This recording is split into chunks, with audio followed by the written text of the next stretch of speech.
Okay, so first things first, if you just want to learn how to write Hello World and you're not interested in listening to me waffle on about the wider course, which this is part of, which is totally fair, then you should find the timestamp labelled in the video just saying Hello World.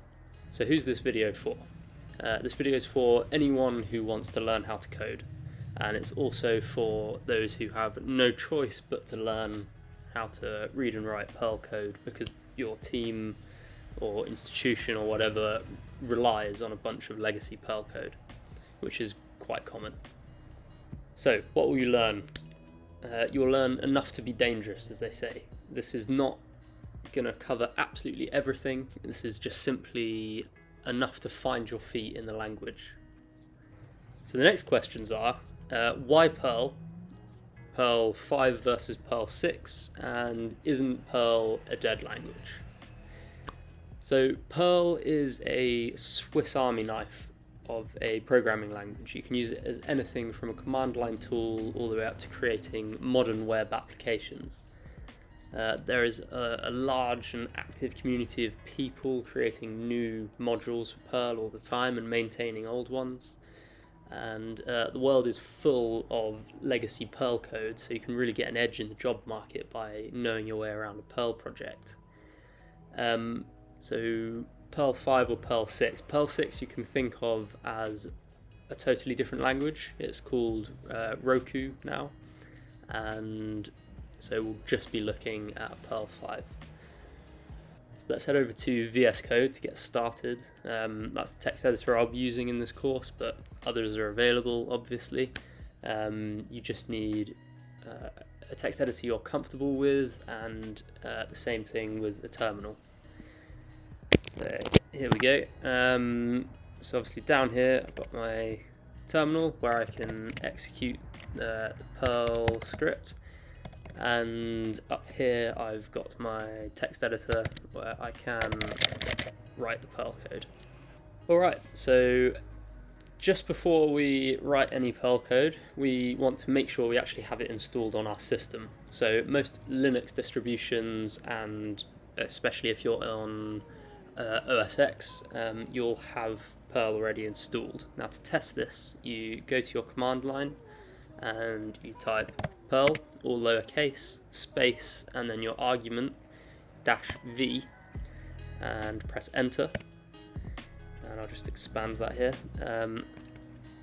That is showing me that I have Perl 5 installed at version 30, and other copyright information. But basically, if it comes up saying something like program not found, then you'll need to install Perl.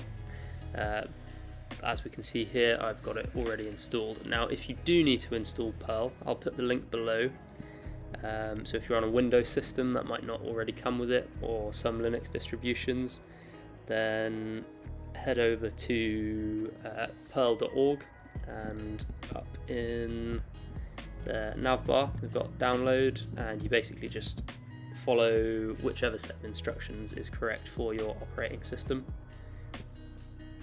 and then you should be good to go. And you head back to the command line and do the perl-v and test that you've got it installed. There are 4 things you need to know about scripting in Perl, 4 basic things, and they are that a Perl file, Perl script file, will always end in .pl. So if you see a .pl, it's a Perl file. Just like if you see a .py file, it's for Python, and if you've got a .txt file, it's a basic text document. So let's head into VS Code again and create ourselves a Perl script.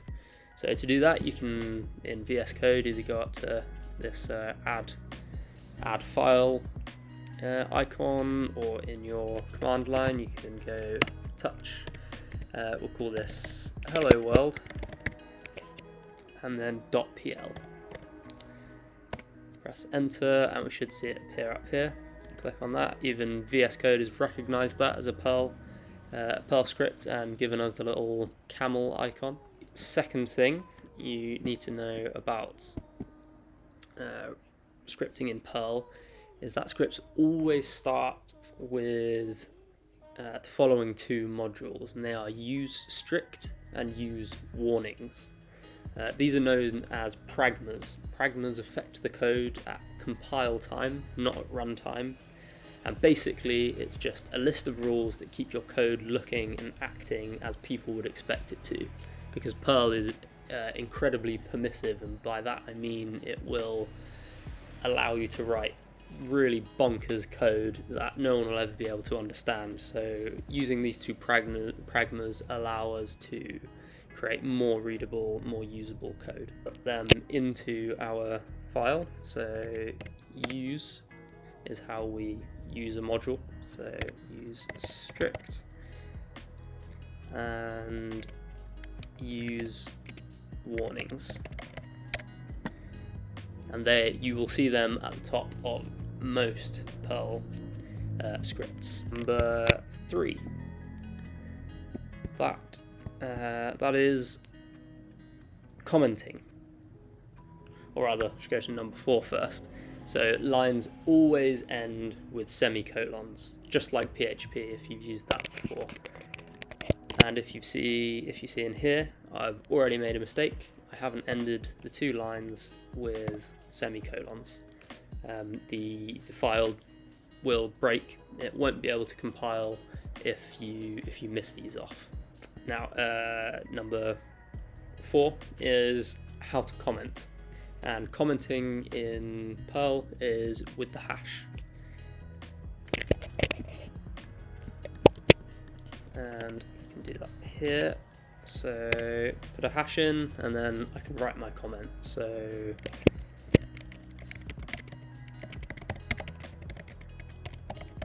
this is my first Perl script. There we go. So the final thing we need to do is actually print out hello world. So to do this, we use the print statement with parentheses at the end and making sure we finish every line with a semicolon. We pass it double quotes instead of single quotes, and then type hello world. Cool. Okay, so let's run this from the terminal by typing perl space hello world.pl. That's given us hello world and then this weird character that we haven't put in there. And what that's telling us is that there was no new line. To demonstrate this, we can copy this line down and save it and run it. And then we can see that hello world isn't put onto a new line despite there being 2 print statements, as there would be if you were using Python. Now to fix this, we simply put a new line character, which is a \n at the end of the string. We'll save that, and I'll clear the terminal, rerun the same command by clicking up and enter, and I can see that there's a nice hello world with no random extra characters there. Okay, so that's the end of this video. In the next one, we'll look at hello world again, but running it in a slightly different way, not from a script, just straight from the command line.